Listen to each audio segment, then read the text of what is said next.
Title: She laughed with him at the party until she saw me standing there, placing the box. Part 1 of 8. The loudest room in the world. The laugh hit me before the music did. That stupid, unmistakable laugh, sharp, a little theatrical, just fake enough to mean trouble. I was 3 steps from the ballroom and already regretting everything.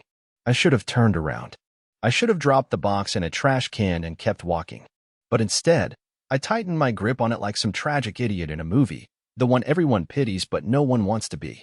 You ever feel invisible in a room full of people? Not the quiet, cozy kind of invisible, the kind that makes your skin feel loose and your breath stick in your throat. That's what hit me the second I stepped through those polished double doors. Everyone was talking, clinking glasses, air-kissing cheeks, and pretending like they weren't already 3 cocktails deep. I didn't belong here. I never did. But I still showed up, box in hand, like some pathetic symbol of good intentions. The spotlight didn't need to find her. I did. Instantly. She was by the open bar, leaned back against it like she owned the air around her. And him? He was close. Too close. Not touching, not quite, but talking the way men talk when they already know the answer to the question they haven't asked yet. She didn't notice me right away, which gave me time to notice them. She was wearing that silver dress, the one I told her looked too short when it arrived in the mail. It's for me, not for anyone else, she'd said. Apparently, that had a loophole. I didn't go up to her. I didn't make a scene. That's not who I am. I just walked calmly, the box still tied in my hand, over to the gift table near the stage. The party had a raffle or charity auction or something. I didn't really care. I placed the box down slowly, deliberately, right where she'd see it. Then I turned. And that's when she saw me. Her laugh cut off like a record scratch. His hand hovered, paused, like he suddenly realized she wasn't alone. And her face? She didn't look guilty. She looked terrified. Good. Because that box I placed? It wasn't a gift. It wasn't jewelry. It wasn't anything she expected. It was everything she deserved. And this was only the beginning. Let me know when you're ready for part 2, where she finds out what was inside that box, and why everyone at that party will remember her forever. Part 2 of 8. What was inside the box?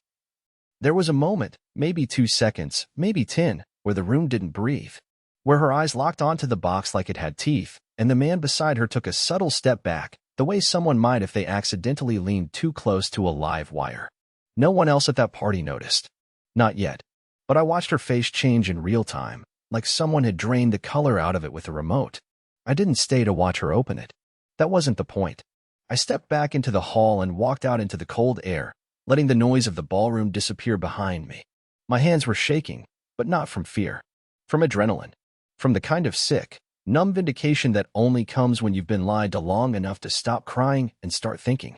She didn't text me that night. Didn't call. I sat in the car outside our house for 2 hours, just watching the porch light flicker like it always did.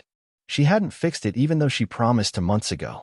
That felt like a metaphor for everything, for our marriage, for the little things she kept saying she'd get around to while slowly leaving me behind in pieces. She came home at 2:47 a.m. I watched her from the shadows of the hallway, her heels in her hand, trying not to make a sound as she slipped inside. When she reached the kitchen, she froze. I knew exactly when it happened, because I heard the tiny gasp. That box? She brought it home. Of course she had. She couldn't ignore it, not after how deliberately I'd placed it, not after the eyes she must have felt on her all night after that moment. She probably told the man beside her it was nothing, probably laughed it off, but she still picked it up and took it home. And now she was standing in the kitchen, staring at it. Inside that box was a printed photo, just one. But it was more than enough. It was her. From a week ago. Sitting in the back seat of a black SUV, leaning over that same man from the party, kissing his neck. It was taken through the windshield, the image a little grainy but not enough to hide the truth. Her wedding ring was visible. So was the company badge hanging around her neck. I didn't even need to add words. But I did. Underneath the photo, printed on the back of the box lid, I had written one sentence. You said he was just a friend. That's it. Nothing dramatic. No yelling. No confrontation. Just quiet proof. A mirror held up to her double life. I stood behind the corner of the hallway watching her silently sit down at the kitchen table, her hands trembling as she read it over and over again. She didn't know I was watching. She didn't see me slowly turning around, going upstairs, and locking the bedroom door behind me. I didn't sleep that night. Not even close. By sunrise, her suitcase was in the hall. She had packed it, Not me. As if trying to get ahead of a disaster she hadn't planned for. She didn't knock. Didn't ask to come in. Just left it there like a surrender flag made of fabric and zippers. But I wasn't ready to speak. Not yet. Because this wasn't over. And she had no idea what else I had discovered or how far back this betrayal actually went. She thought the photo was the worst of it. She had no idea what was coming next. Ready for part 3? That's when I tell you about the deleted messages I recovered and the other man she never expected me to find. Part 3 of 8. The other man she never mentioned. Morning crept in through the blinds like it had something to confess. I hadn't slept. I hadn't even taken off my shoes. I lay on the edge of the bed like a stranger in my own house, just staring at the ceiling, counting each creak in the floorboards downstairs. At 6:15 a.m., I heard the sound of her wheeling the suitcase back toward the door.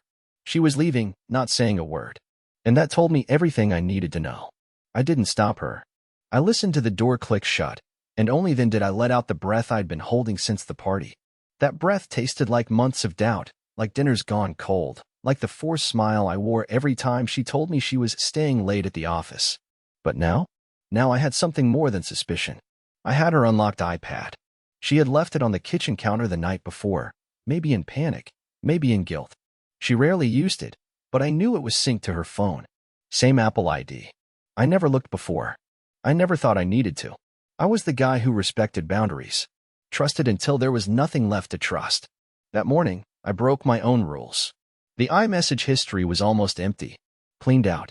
But the cloud doesn't forget easily, and with a little time, I restored some of the recently deleted threads. There were messages from him. Just the initial. No last name. No emoji next to the name.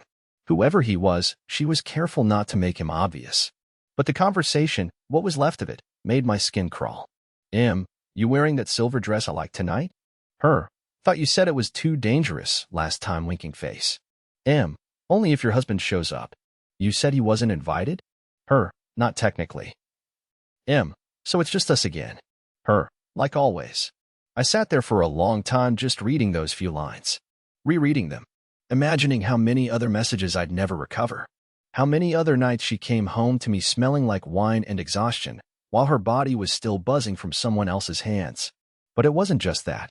There was another thread, buried beneath a generic name, Liadi. But when I opened it, it wasn't a woman.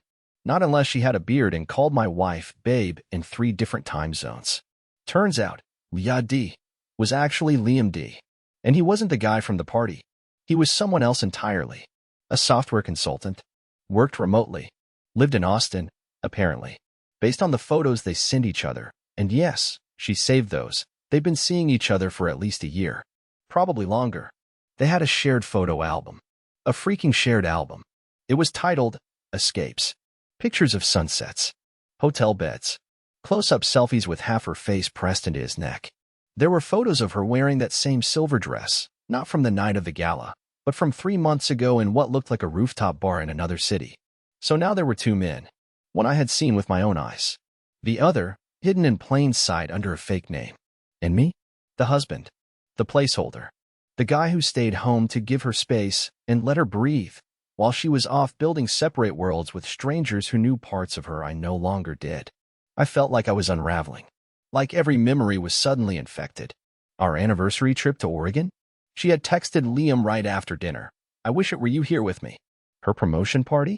The man from the gala had sent her flowers. She told me they were from her boss. I wanted to scream. To break something. But I didn't. I just sat there, shaking, while the iPad burned in my hands like it was covered in acid. She hadn't just cheated on me. She built an entire life behind my back, parallel and polished, with other men, other truths, other versions of herself. But if she thought the party was the end of it, she had no idea I was just getting started. Because buried in that iPad was one more secret she hadn't erased, something I wasn't supposed to find. And it wasn't from either of those men. It was from someone close to me. Want part 4? That's where it all breaks open, and the betrayal hits a whole new level. Part 4 of 8, the name I never expected. You know how in movies, when the main character stumbles on something big, there's this dramatic music, this slow zoom, this moment of impact where you feel the shift? In real life, it's quieter. Sicker. Like the floor is gently tilting under your feet, and you're the only one who notices. That's what it felt like when I clicked open the last message thread. It didn't have a name. Just a phone number. A 206 area code. The messages were short, blunt, but they were recent. The last one had come just 2 days before the gala. It read, "Still good for Tuesday? He won't be home." And my wife's reply? "Always. He never is." I don't know why that specific sentence hurt more than the photos. Maybe because it was so simple, so cruelly casual. He never is. Like I was just some background noise in her life. Like my existence was a convenient blank space for her to plan around. But the worst wasn't the message. It was the number. I recognized it. It belonged to someone I'd known for 10 years. Someone who stood next to me on my wedding day. Someone I had once, stupidly, called my best friend. Harlan. His name makes my stomach twist just writing it. He and I went way back. College roommates. Survived all-nighters and heartbreaks and debt together. He was the kind of guy people gravitated toward. Funny, charming, good at making everything feel like a story worth telling. I never saw it coming. Never. When I matched the number to him in my contacts, I just sat there in silence. I didn't cry. I didn't scream. I felt like someone had pushed their hand into my chest and quietly unplugged the power. I tried to remember the last time I'd seen him. It was maybe 3 weeks ago. We grabbed beers and watched a game at my place. Anna had just missed him, she said. She'd gone to run errands. She hadn't. The thread went back months. Most of it was surface level. Short messages. Carefully worded. But there were moments, slips. Mentions of our spot.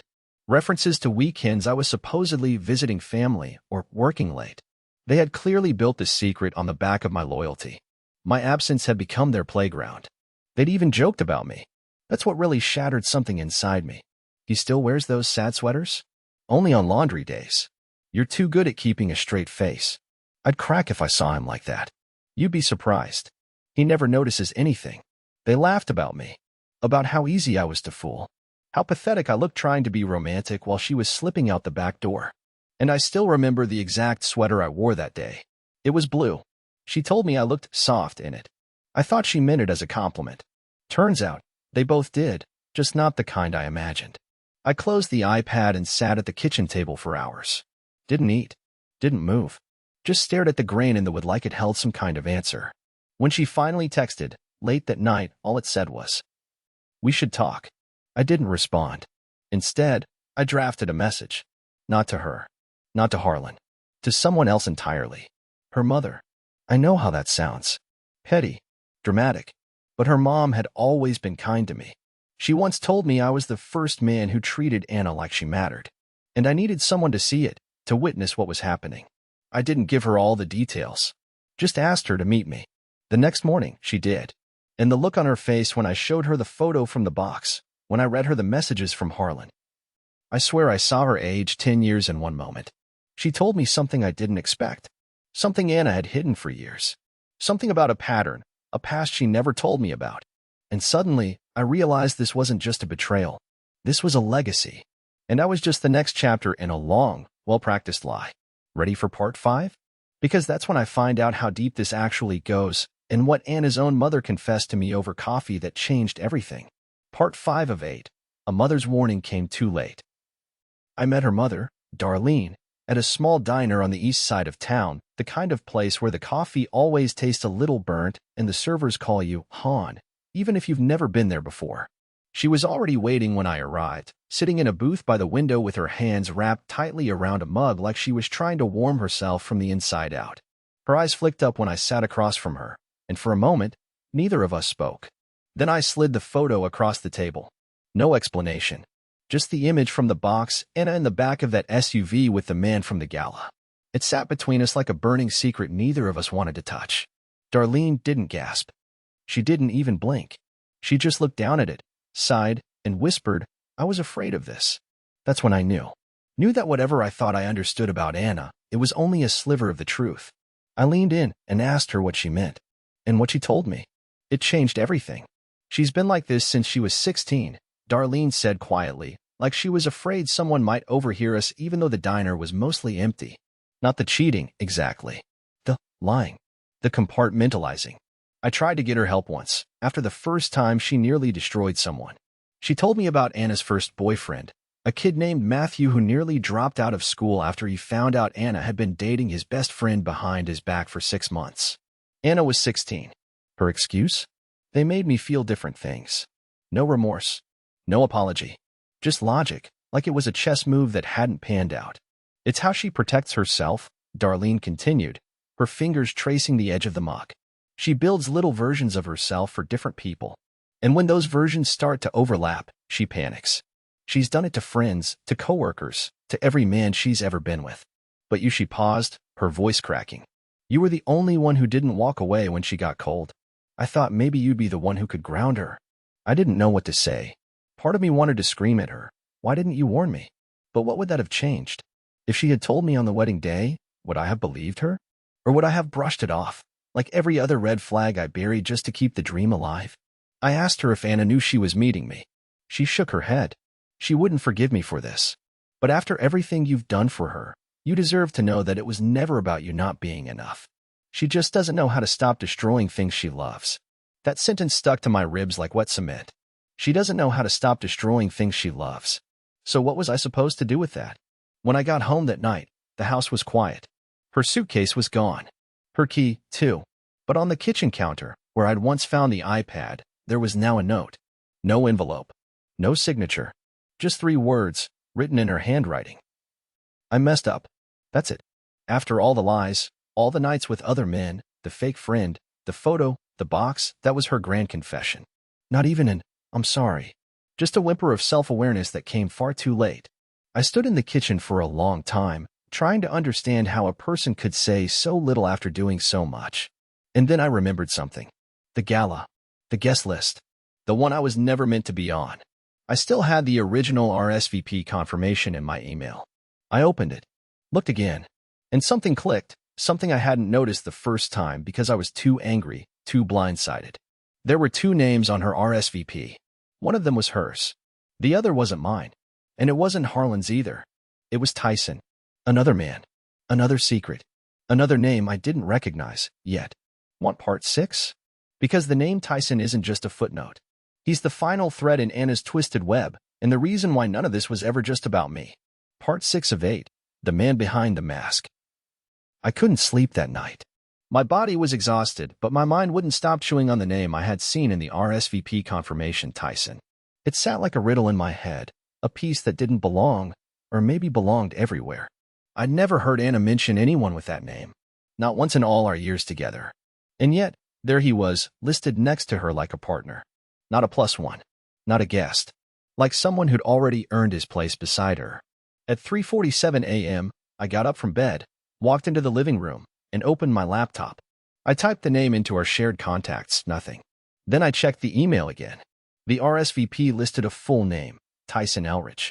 I didn't recognize it, but that didn't mean he was a stranger. I started digging. It didn't take long. Turns out, Tyson wasn't just anyone. He was her client.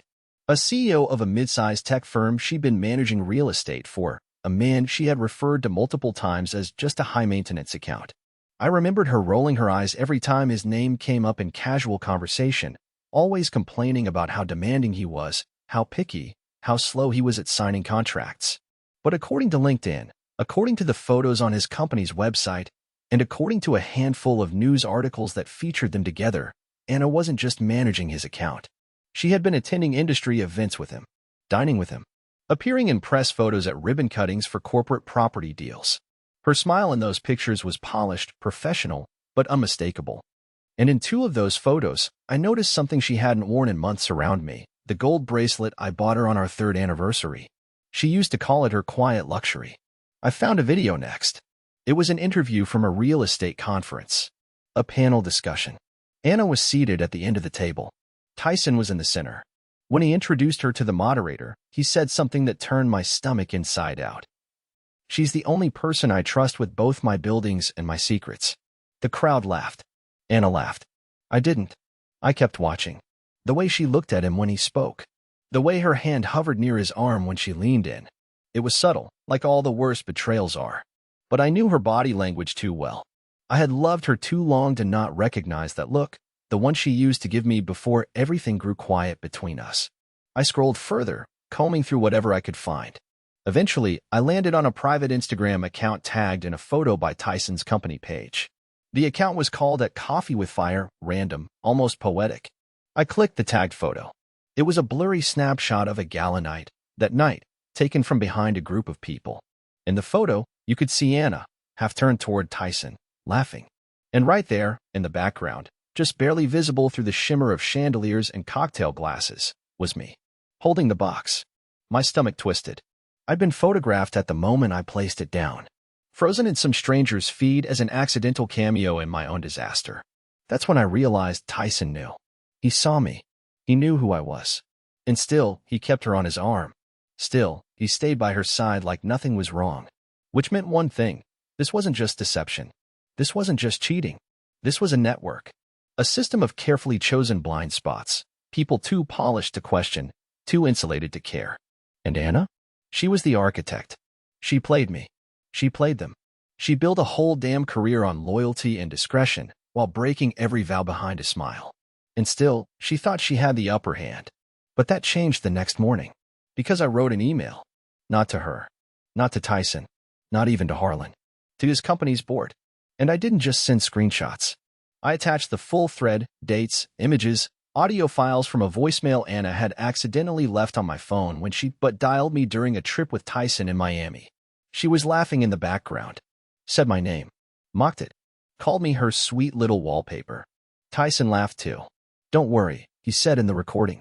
Soon enough, you'll just be Anna Elridge. That's when I knew. She hadn't just been cheating on me. She had been planning to replace me. To marry him. To become someone else entirely. But I had no plans of going quietly. Want part 7? Because when the fallout hit, it wasn't just her who lost everything. But it was definitely her who begged the hardest to get it all back.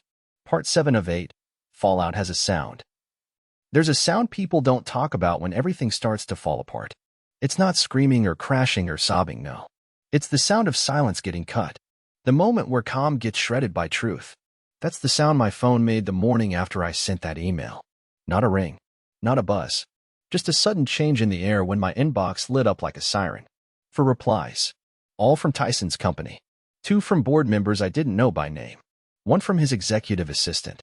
And 1, the last one, from Tyson himself. I read his message 3 times before realizing I wasn't imagining the panic dripping off every word.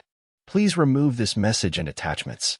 They are clearly falsified and defamatory. I will be contacting legal counsel immediately if this is not resolved. He folded faster than I expected. And you know what that told me? I'd hit the exact nerve I needed to. But it wasn't just Tyson who cracked. That same afternoon, I got a call from an unfamiliar number. I almost let it go to voicemail. But something in me, maybe curiosity, maybe spite, answered it. I didn't say anything. Just waited. Emery, she said. Her voice. Anna. I hadn't heard her voice in 4 days. And now, it wasn't sweet or sharp or familiar. It was raw. Tight. The kind of voice people have when they're already halfway through their own undoing. Please don't do this, she said. I didn't answer. I know you're angry, she continued. I know I hurt you. But this will ruin everything. For both of us. It was always us, when she needed something. Never when she betrayed me. Never when she was in hotel rooms with men who knew she was married. But now? Now she remembered my name. Now she remembered the word we. I asked her one question. Was I ever real to you? She didn't answer for a long time. Then she whispered something that made my hands shake all over again. I thought I could keep the version of you that didn't ask questions. That was it. That was her truth. I wasn't her husband. I was her safe space. Her background. Her comfort zone. I was the emotional furniture she kept around while she played with fire everywhere else. I hung up. No goodbye. No threat. No closure. Just the end. But it didn't stop there. Because the next day, and this part still feels surreal to say, Tyson's company issued a press statement. A vague one, full of corporate jargon and legal-sounding words. But the message was clear. Due to breach of internal ethical codes and immediate reputational risks, Mr. Elridge would be stepping back from several active projects pending further review. He wasn't fired, but he was bruised. Publicly. And Anna? She disappeared. Social media gone. Company bio scrubbed. Our mutual friends? Silent. Like someone had turned the world's volume knob down on her existence. Until 4 days later. She showed up at my door. No call. No warning. Just a knock that I knew, somehow, would change everything. I opened the door, and there she was. Hair messy, makeup smudged, wearing a jacket I'd never seen before. Probably his.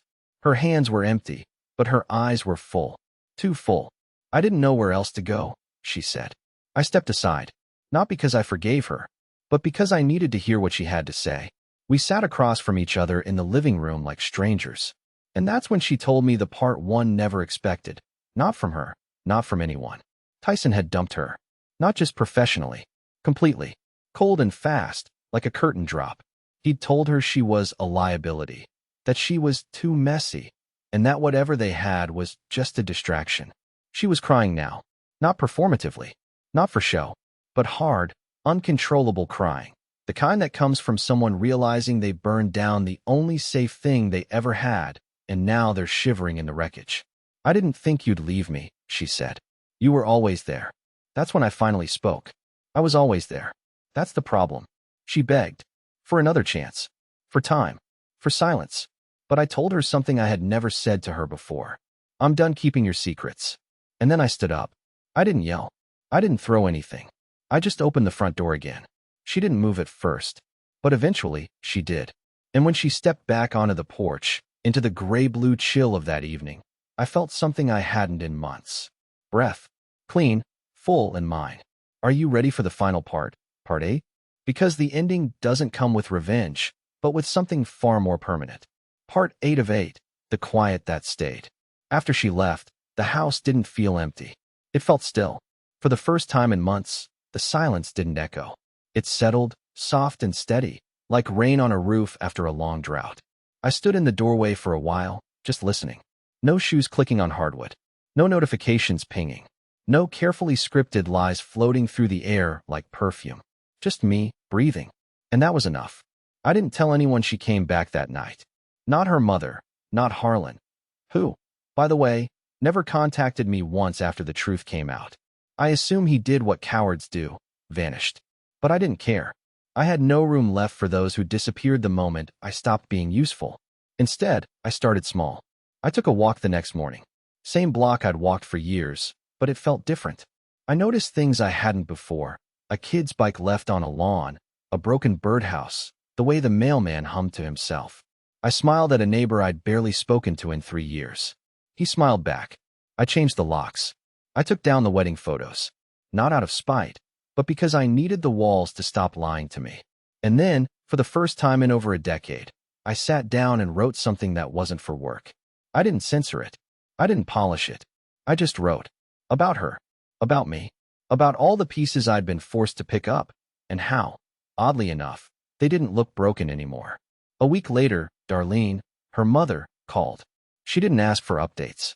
She just said, whatever you choose, you deserve to choose it for yourself this time. I told her I already had. Months passed. Anna sent one more message. Just a single line. I hope you're okay. I never responded. Not out of anger, but because I was.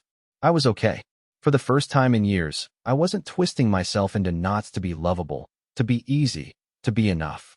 I had stopped chasing peace and started building it. I started seeing a therapist.